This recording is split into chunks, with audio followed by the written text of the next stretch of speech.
G'day. Okay, after the first video that I put up about the technique, I got a couple of texts from a couple of friends of mine who are long-term meditators, and they both had the same complaint. I didn't mention anything about posture. Now, I'm going to annoy these people because I don't think posture matters. Not with this technique, anyway. The technique is all about minimising how much effort you put into what you're doing in order to get a deep result. So maybe if I explain how I'm practicing, and you might get an idea of just how slack I can be. Okay, I sometimes sit upright, but probably most of the time I'm lying down doing it.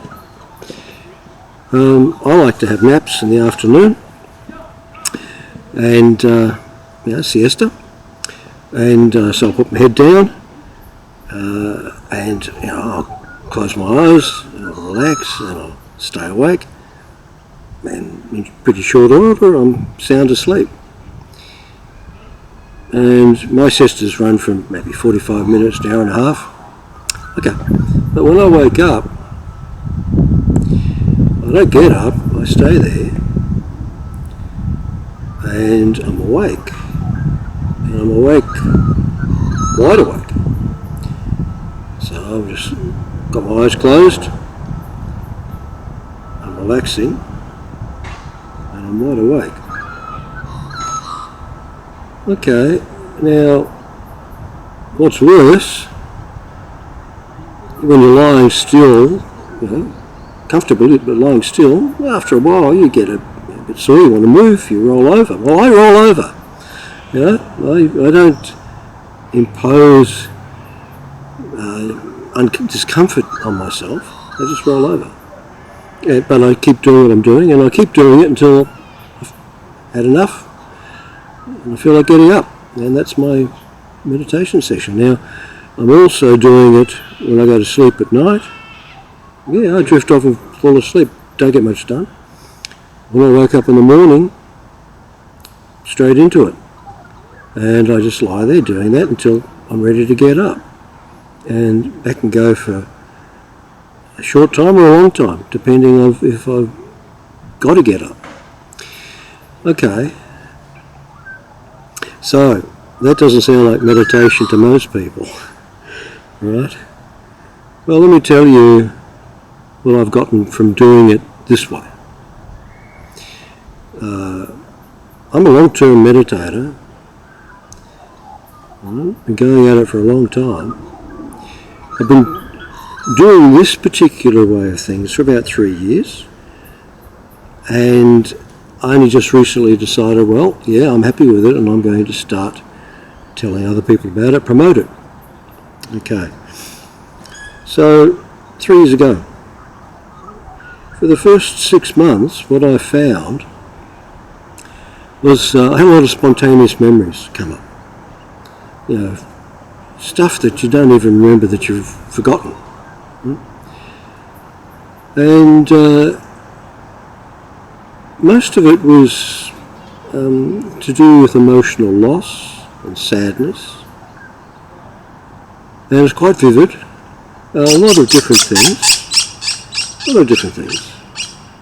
And they went on for about 6 months. And then gradually those memories stopped coming up. The only way that I could actually recall them was to consciously bring them up to my mind, and all the feelings were there, like nothing had changed in the history of those events, but I no longer felt the distress that I had. Okay, then in the 2nd year of practice, I became aware of tensions that were the product of very prolonged exposure to adverse elements.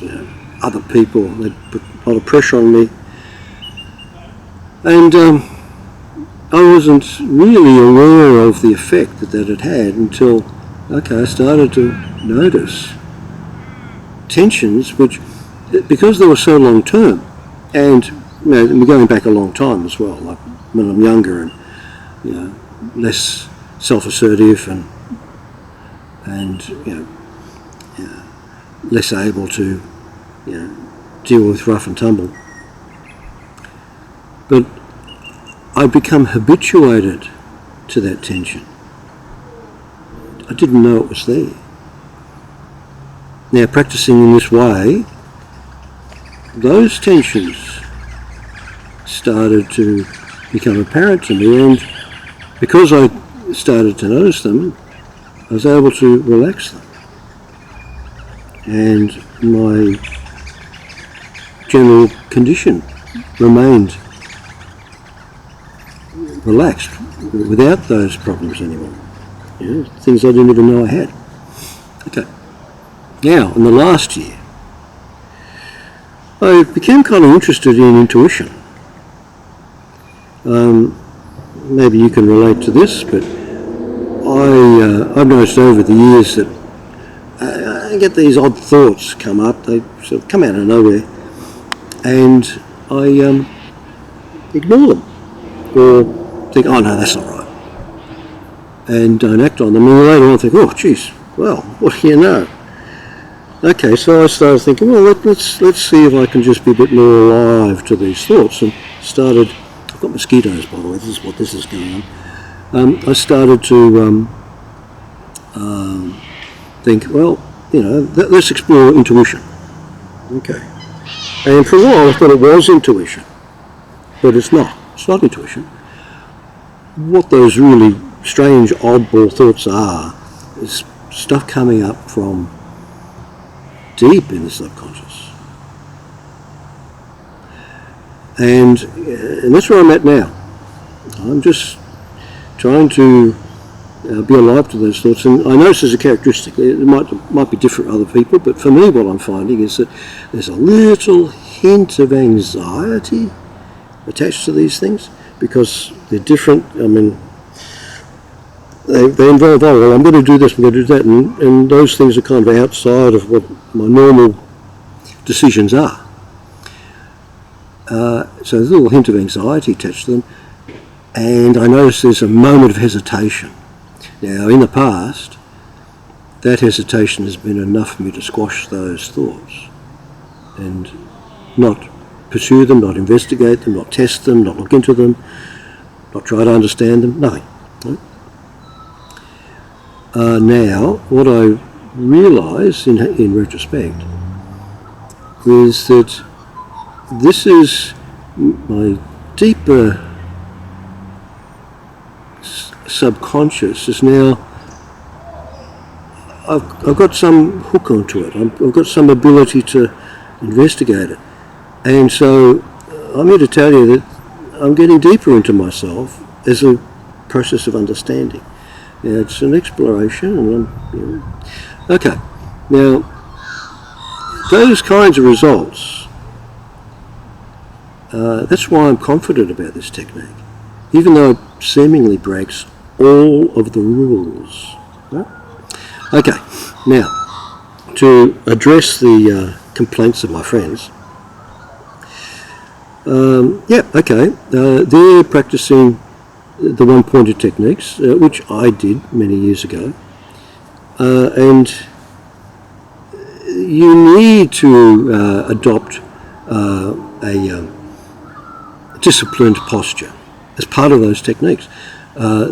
Now, my complaint about those techniques is they're forcing techniques. You're trying to make something happen, and so one-pointed techniques, you focus on a particular object, meditation object of your choice, and you attempt to maintain a slightly heightened level of awareness, and you want to maintain that state. So sitting in a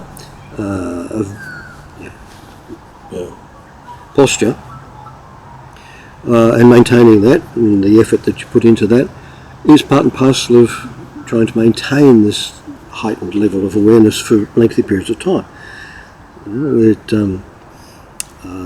And now, if you're comfortable, if you've been doing that sort of thing for a long time and you've reached a point where you can sit comfortably in those states, well, yeah, okay, go ahead, no problem. I abandoned that sort of practice 30 years ago, and I'm getting a bit old now. It's not that easy anymore. I know from past experience that when I was doing those things, it took a few years of consistent sitting before I could sit for lengthy periods and not suffer discomfort and be quite at ease. A little bit on those techniques, okay. There's a different path that those techniques take you on, and it's an interesting path. I mean, you practice the one-pointed techniques, and you eventually, you'll experience the jhanas, which are progressive states of relaxation, which are somewhat trance-like. If you push really hard, right, you're going to get into the Nirodha state. And beyond that, there's a variety of experiences to do with the body's internal energy. Now that's a fascinating path, no question. And maybe one day I'll revisit those techniques in my own practice. But as things stand now, my personal interest is that I'm involved in bringing to my conscious awareness, my subconscious, bringing my subconscious up to conscious awareness. And the way I'm proceeding and the technique that I'm offering, the close your eyes, relax and stay awake, is providing those results for me. And there's a reason why that's happening. Okay, so I told you, after a siesta, I'm doing my practice. Okay, the awake state that I'm in when I'm rested doesn't require any effort whatsoever. It's just there. It's just there. Just no problem. I don't have to put any energy into it. It's just there. And the relaxation, well, okay. You find the same level of relaxation the whole time, but you just sit and stay with that. And the fact that you're awake and aware, if there's anything to notice, you're going to notice it. And that's all there is to it.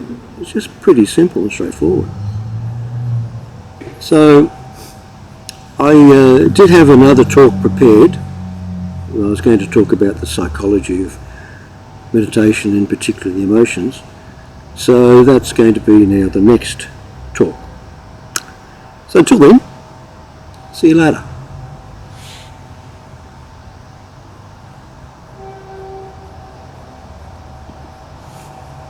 Oh.